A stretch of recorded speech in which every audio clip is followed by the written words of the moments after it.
আসসালামু আলাইকুম, পিঙ্কিস কিচেনে সবকে ওয়েলকাম। আবার চলে এলাম দুর্দান্ত একটা ফাটাফাটি রেসিপি নিয়ে। আজকের রেসিপিটা হলো আলু পটলের তরকারি, যেটা আপনারা সাদা ভাত, পোলাও, রুটির সাথেও সার্ভ করতে পারেন। যে কোনো গেস্ট এলে আপনারা এই রেসিপিটা সার্ভ করে খাওয়াতেই পারেন। দুর্দান্ত হয় কিন্তু এই পটল আলুর তরকারিটা। প্লিজ আপনারা একবার হলেও এই পটল আলুর রেসিপিটা বানাবেন। বানিয়ে কিন্তু কমেন্ট করে জানাবেন যে রেসিপিটা আপনাদের কেমন লেগেছে। তাহলে এই আলু পটলের দুর্দান্ত রেসিপিটা আমি কেমন করে বানিয়েছি, তাহলে ফুল উপকরণটা আপনারা দেখতে থাকুন। স্কিপ না করে ফুল ভিডিওটা আপনারা দেখুন যে আলু পটলের তরকারিটা আমি কেমন করে বানিয়েছি।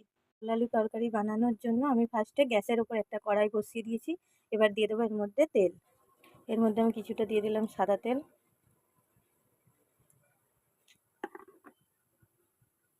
এবার আমি এর মধ্যে দিয়ে দেবো পটল। আমি কিন্তু একটা পটলকে দুটো করে নিয়েছি, বড় বড় সাইজের পটল রেখেছি। আর এখানে 500 গ্রাম পটল আছে। তাহলে আমি সব পটলগুলো দিয়ে দিই।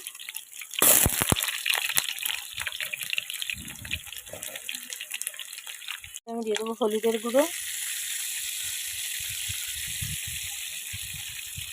আর স্বাদ মতো লবণ দিয়ে আমরা পটলটাকে কিন্তু লাল লাল করে ভেজে নেব।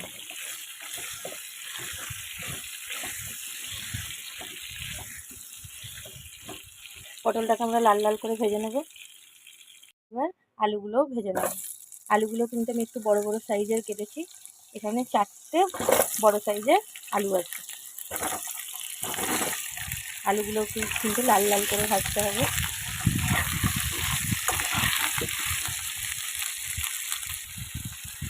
এর মধ্যে দিয়ে দেবো স্বাদ মতো লবণ,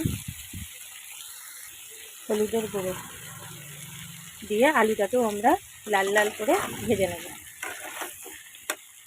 করে ভাজা হয়ে গেছে। এবার আলুগুলোকে তুলে নেব।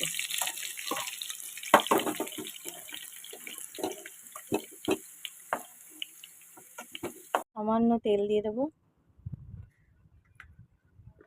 কিছু গোটা মশলা, এলাচ, শুকনো লঙ্কা আর তেজপাতা, এগুলোকে একটু হালকা করে ভাজা ভাজা করে নেব। এটা পেঁয়াজ কুচি, এটা একটা বড় সাইজের পেঁয়াজ কুচানো আছে, দিয়ে এবার এইটাকে ভালো করে ভেজে নেব। দিয়ে দেবো পেঁয়াজ বাটা। এই পেঁয়াজটাকেও এই তেলের সাথে ভালো করে ভাজা ভাজা করে নেব। মশলা ব্যবহার করব, তার আগে দিয়ে দেবো কিছুটা জল, যাতে মশলাটা না পুড়ে যায়। এখানে কিছু মশলা আছে। হলুদের গুঁড়ো 1/2 চামচ, স্বাদ মতো লবণ, লঙ্কার গুঁড়ো 1/2 চামচ আর ধনিয়া জিরা গুঁড়ো 1/2 চামচ। এবার এই সব মশলাগুলো দিয়ে দেবো। দিয়ে তেলের সাথে মশলার সাথে ভালো করে কষিয়ে নেব।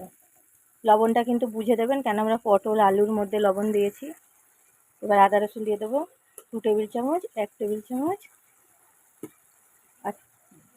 আর 1 টেবিল চামচ, 2 টেবিল চামচ আমরা এখানে আদা রসুনের পেস্ট দিয়ে দিলাম। দিয়ে এবার মশলাটাকে ভালো করে কষাতে হবে যতক্ষণ না মশলা থেকে তেল ছেড়ে দিচ্ছে।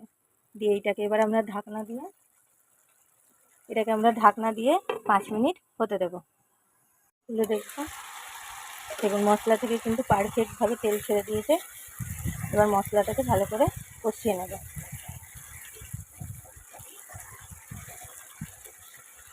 মশলার মধ্যে দিয়ে দেবো 4 মগজ বাটা, কিছুটা টক দই, এখানে ফেটানো টক দই আছে।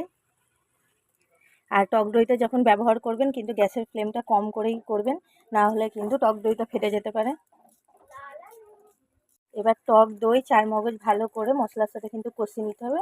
এবার এখানে আমরা ঢাকনা দিয়ে আরও 2 মিনিট মশলাটাকে ভালো করে কষিয়ে নেব।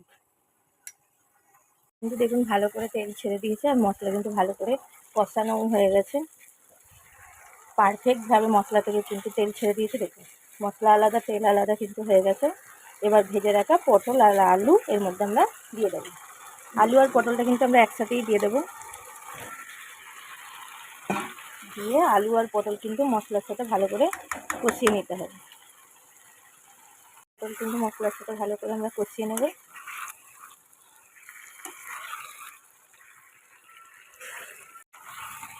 তাহলে মশলা আর আলুটা আমরা ভালো করে কষিয়ে নেব। এটাকে চাপা দিয়ে 1 মিনিট আমরা কষিয়ে নেব। ভালো করে এবার কষানো হয়ে গেছে। এবার এর মধ্যে আমরা জল দিয়ে দেবো। আমরা যে পাত্রটায় আলু পটল রেখেছিলাম ওইটা ধুয়ে এর মধ্যে জল দিয়ে দেবো। এবার দিয়ে দেবো একটু সামান্য স্বাদ মতো চিনি। এবার এটাকে নেড়ে দিয়ে এটাকে আমরা লো টু মিডিয়াম ফ্লেমে 5 মিনিট হতে দেবো, যতক্ষণ না আলুটা ভালো করে সেদ্ধ হয়ে যাচ্ছে। তাহলে 5 মিনিট পর ফিরে আসি। দেখুন পটল আলুর ঝোলটাও কিন্তু অনেকটা কমে গেছে, আর আলু দেখুন আলু কিন্তু পারফেক্টভাবে সেদ্ধ হয়ে গেছে। পটল আলুটা কিন্তু অলমোস্ট ডান। দেখতে কতটা ইয়ামি লাগছে দেখুন, দেখতে যতটা সুন্দর খেতেও কিন্তু অসাধারণ হয়। আপনারা প্লিজ একবার হলেও ওটা ট্রাই করবেন। এটা কিন্তু পোলাও, সাদা ভাত, রুটির সাথে কিন্তু অসাধারণ লাগে। এর মধ্যে এবার দিয়ে দেবো কিছুটা কাসুরি মেথি, যেটা হাতে আমি কিছুটা একটু ডলে নেব। দিয়ে দেব কাসুরি মেথি আর কিছুটা গরম মশলার গুঁড়ো। কাসুরি মেথিটা কিন্তু অপশানাল, যদি হাতের কাছে থাকে তাহলে দেবেন। আমি সাজেস্ট করবো যে কাসুরি মেথিটা একটু দেবেন, যাতে পটল আলুর ফ্লেভারটা কিন্তু আরও দারুণ হয়ে যাবে পটল আলুটা। প্লিজ একবার হলেও এই পটল আলুর রেসিপিটা আপনারা ট্রাই করবেন। ট্রাই করে কিন্তু কমেন্ট করে জানাবেন রেসিপিটা আপনাদের কেমন লেগেছে। তাহলে গ্যাসের ফ্লেমটা আমি বন্ধ করে দেবো, দিয়ে সার্ভ করে আমরা ফিরে আসছি। আমি সার্ভ করে ফিরে এসেছি, দেখুন কতটা ইয়ামি দেখতে লাগছে। তাহলে আপনাদের আলু পটলের তরকারিটা কেমন লেগেছে অবশ্যই কিন্তু কমেন্ট করে জানাবেন। সুস্থ থাকবেন, ভালো থাকবেন। আবার ফিরে আসবো অন্য কোনো দিন অন্য কোনো রেসিপির সাথে। আল্লাহ হাফেজ।